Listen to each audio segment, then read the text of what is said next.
Coach, kind of recycle one I had for the players. What about the style of basketball that you've built this program with is suited to March, in your opinion? Well, it wouldn't be fair if I didn't give credit to Charlton C.Y. Young. He is an associate head coach at Missouri, but before Missouri, he was a mentor for me at Jacksonville, and he's a part of the Leonard Hamilton defense at Florida State. And one day he just pulled me aside and he said, "Yo, if you want to like really be a tournament team, you got to have a defensive system, and right now you don't have one." And so he spent the whole summer with me, teaching me their system for Florida State men. And I'm a student of the game, and I followed it to a T, from how we play out of bounds to what we do defensively. And we have come up with our own identity. There are just one or two things we don't do that they do, just because I just think when you think about, men's basketball and the way men are built, there's some things that just didn't work for women's basketball.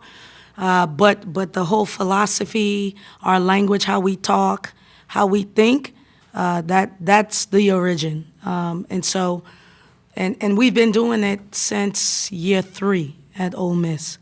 And he said if you keep doing it, you'll be able to be deep in the tournament. And the reason why is because it's very hard to simulate, because it's a system. So usually when we play teams, we don't spend a lot of time saying, hey, with this action, we'll guard it this way. No, we have a way we guard actions, we guard ball screens, we guard, and that's where our players' confidence is built.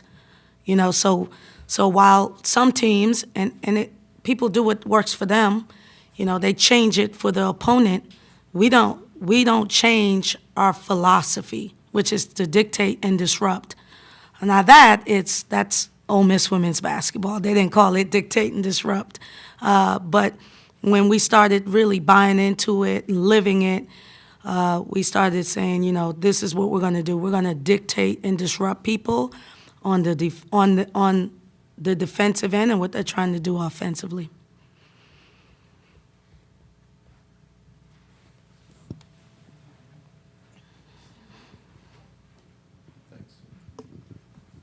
Kurt Rollo, Associated Press. Taya mentioned it was a bit of a shock coming from the Big Ten to the SEC. It was so much more physical. How has she handled that transition in your eyes, and how valuable is the impact she's making? Well, first of all, I want to tell you I'm glad I have a new contract, because you made me nervous with that Maddie question, because she's a hot commodity in Oxford, and I didn't want them to get any ideas. See, I'm just kidding. She'd be a great coach, and she has already let me know that I need to have a position for her when she's done playing basketball. But we've had 17 transfers in 6 years, and so that is an adjustment for players that don't come up as freshmen through our system. But it's easier because we have a system. So most times when we have transfers come in, Maddie, the people that have been here say, okay, this is what we do. And we put them in the front of the line, and we start introducing our defensive philosophy as soon as they get on campus. And I think the reason why it's difficult initially is because, if you don't guard, you don't play. And I let you know that when I'm recruiting you, but it's nothing like being sat down because you don't want to keep people in front of you.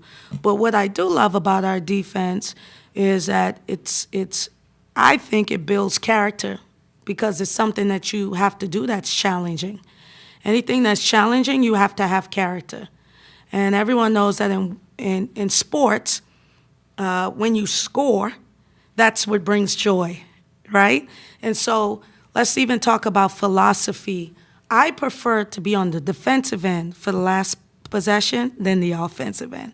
So while one would hold the ball so that they can get the last shot, I prefer to be on the defensive end. So, like, if we're on the defensive end to win a game, I'm way more calm than on the offensive end because that is who we are and that is what we do.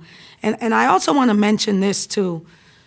While the Southeastern Conference, our play is physical, we play a clean style of basketball. And a lot of coaches like to come in here and use that against us, and I don't think it's in a positive way. You know, we're not Bush League. You know, we're not fouling you all over the place. We show our hands. We beat you to spots. We jump and block your shot. We have a system, so it's really clean. And so because we speed you up and you fall, we didn't make you fall. We just sped you up. And so I want to really make clear that Ole Miss women's basketball plays an aggressive but a very clean style of basketball that some people look as physical because we're in your face. You get what I'm saying? So you run all of this complex action, and then when you stop, we're still there. Well, that's because we're athletic. That's because we use our hands. That's because we are confident in what we do. But I wanted to make that clear because sometimes it's used not in a negative light, and that's just not true. We just meet you at the rim. And I know that's unusual for women's basketball, but that's how we play.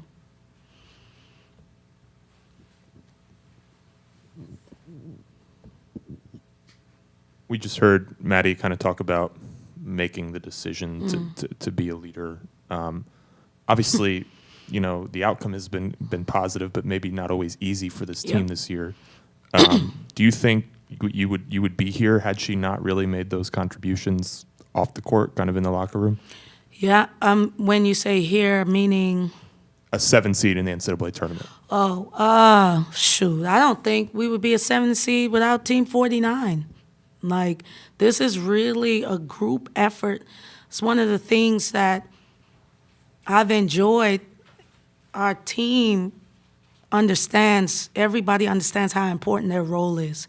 From the person that puts out the markers for me to write on the board, you know, because if that marker is dry, you just took 5 precious minutes away from me to write on the board, and now I'm in a panic.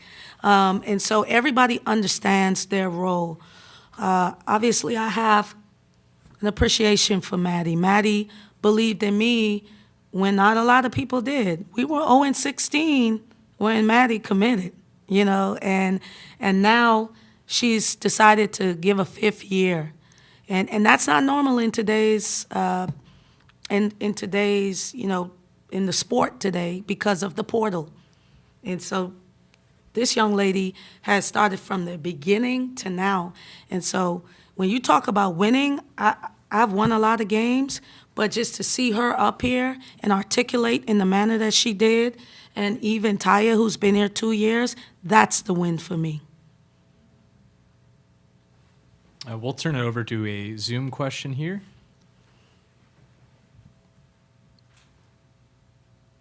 If we can get it to work. Hi, Coach. Gabrielle Lewis, the next. Hey, Gabrielle. You mentioned this a little bit earlier about how, you know, the clean, calculated defense of Ole Miss. Do you feel like your team in the SEC are unfairly, like, treated and portrayed? And why do you feel like that? I think it's an easy out. I think sometimes it's a lazy narrative. I think it's a way, if teams in the Southeastern Conference beat you, you can say, oh, well, they play Bush League. And I know it's unfair. You know, we held Stanford to 49 points last year. You know why we did that? Because teams in the Pac-12 did not guard certain people that they didn't think that they could shoot. You know what we did? We guard everybody. We were in everyone's face. And it was shocking. It was not something that they're used to. You know, Marquette is a great team. But I've watched every game they've played. No one has picked them up full court. It's no secret. We played 94 feet. You know, it's shocking. It's overwhelming if you had, not even UConn. It's overwhelming when you experience it. And we have to change that narrative because in the Southeastern Conference, we're the most athletic. So sometimes I think we get officiated unfairly sometimes because it's a style you haven't seen. So like my players, we get beat up a lot, because we can jump and we can jump over you and we can do things that not a lot of people can do. And so officials miss the call. And I end up telling them a lot of times, like, don't get caught up watching the beauty of what Marquisha just did. She got fouled. And I know it's beautiful that she glided in the air and then went underneath the basket, but someone hit her on the way. And I know that we don't teach flopping, We don't fall all over the ground. We play basketball. We sit in front of you. We take a charge if you run over us. Sometimes we don't, even in those moments, we wall up. And so I think it's a lazy narrative. Let's look at last year. I mean, South Carolina got beat up by Iowa. I mean, they came out with the report and said that, But why didn't it get called that way? Because South Carolina is big. South Carolina is athletic. Same thing that happens to us. And it's very, in the officials' defense, it's very hard to officiate because you do get caught up with us flying in the air and that kind of stuff. But that's why I'm going to use my platform to say we play a clean style of basketball. And most times we get beat up a lot. We just don't cry about it. And so hopefully, we will continue to show that in this tournament. If we are fortunate enough to win and go deep. But starting on Saturday, tomorrow, I don't even know what day of the week is it. Is it tomorrow? If you told me it was Monday, I would believe it. So hopefully we get to show that tomorrow, that we're going to be in your face, but we're going to show our hands, and we're going to be incredibly calculated with the way we play.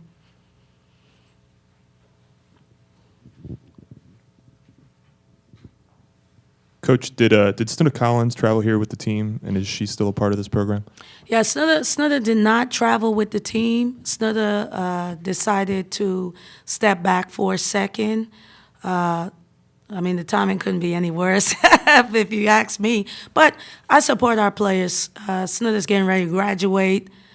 She's been a part of the program. We did not have talks about her coming back like Maddie. And so, I didn't know if that would be a possibility anyway. And we support her 100%. Coach, you finished the season winning 7 of the last 8 games, and Maddie kind of talked about that turning moment. But from a coaching staff standpoint, what do you feel like changed in this team? I think what Maddie said rang some truth, probably a lot. This year has been very difficult. We come in ranked 12th, expectations. My feelings about preseason rankings. I don't know how they exist. But at the same time, we knew we were going to be good. We go to the Bahamas. We beat Arizona and Michigan and a good Howard team. And then versus Michigan, KK tears her ACL. That was a shock to our system. And we didn't get to stop. We had to play. And so we were figuring things out as we go, kind of like Texas. It was that big of a blow for us. And so then I played Maddie at the point some, and then we had Zakiya there, and then we had Kennedy Todd Williams at the point. And it has been not only from a strategic standpoint a challenge, but emotionally.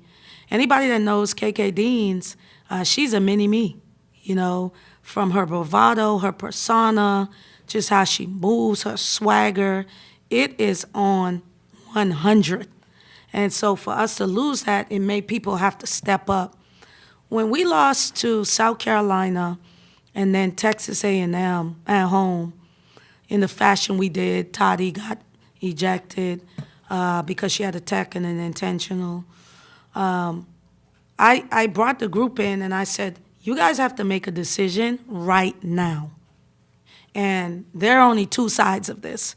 There's a winning side and there's a losing side. It's not a Coach Yo side. It's not a team side. It is a winning side and a losing side. Choose. And then what I did for that whole week, we had a bye week. Every day we would start practice with showing them videos of winning teams' press conferences so that they can hear, like, this is how winners talk. This is what winners do. This is how winners think, And it made Maddie step up because KK was a crutch because she was just so confident, KK would be putting us on her back right now. And while it was detrimental, it was the best thing that could happen to us, looking hindsight, right? Because she got a year to see and watch how we play. She'll be back. And then Maddie, Toddy, Quee, Team 49 had to make a decision. And they did, and we won 7 in a row because they started saying, okay, this is my job, this is your job, this is your job. And Maddie, your job is to lead. And no one wanted to kind of tell her that. It was kind of strange. And I said, it's okay for you to tell her you want her to lead. Doesn't mean that she has to take all the pressure, but that's her role. And so everybody had a role. Everybody bought into their role, and that's what you're seeing. And we were fortunate to play, I think, 3 games without Snudda because she had hurt her elbow, and that helped us as well. So, we're prepared to play with who we have. We'll go to one last question on Zoom here from Gabrielle Lewis. Coach, preseason you talked about how this team had high expectations for the tournament. They were already talking about a Final Four, but you said you don't believe in skipping steps. So what are your players' expectations for the tournament? What are yours? Yeah. And then, how are you grounding that to not get ahead of yourself? Well, I think, first of all, that's why I love doing this because young people, they have absolutely no fear. And I think sometimes coaches, media, we give that off. I'm a parent, all right? And just funny, so I'm afraid of snakes. But my daughters, my 11 and 6-year-old, they're not afraid of snakes. And so if we go to a zoo, I go this way. But I don't tell them to come with me. I let them go and pet the snake because I don't want to give them that fear because someone gave that to me. How did I know to be afraid of a snake? Someone told me to be afraid of a snake coming up. And so what I won't do is kill their dreams. And as you go through life and a season, they become wise, and it's almost to a detriment because they lose games, stuff happens, and now a fear is built. And so I don't want my team to have that. But at the same time, I want them to understand that if we want to get to the Final Four, we have to win 4. And the winning starts tomorrow versus Marquette. And so we are present. My one word for this year, shout out to John Gordon, is steady. I don't get too high. I don't get too low. My focus is Marquette. That's my focus. And what we have to do to dictate and disrupt Marquette, not only on the defensive end, but the offensive end. I know y'all been talking about our defense, but look at our points. The last 7 games, we get a bucket too. So just trying to decide, trying to keep them focused on the steps, what it takes, and then seeing where we get to from it. Because last year, we really only wanted to win. I would have been happy with just winning one more game than the year before, But we started winning. It felt good. We enjoyed the West Coast. Voila, we end up in the Sweet 16. So I'm just here for the ride with the team. Thank you very much, Coach. Thank Appreciate you. it.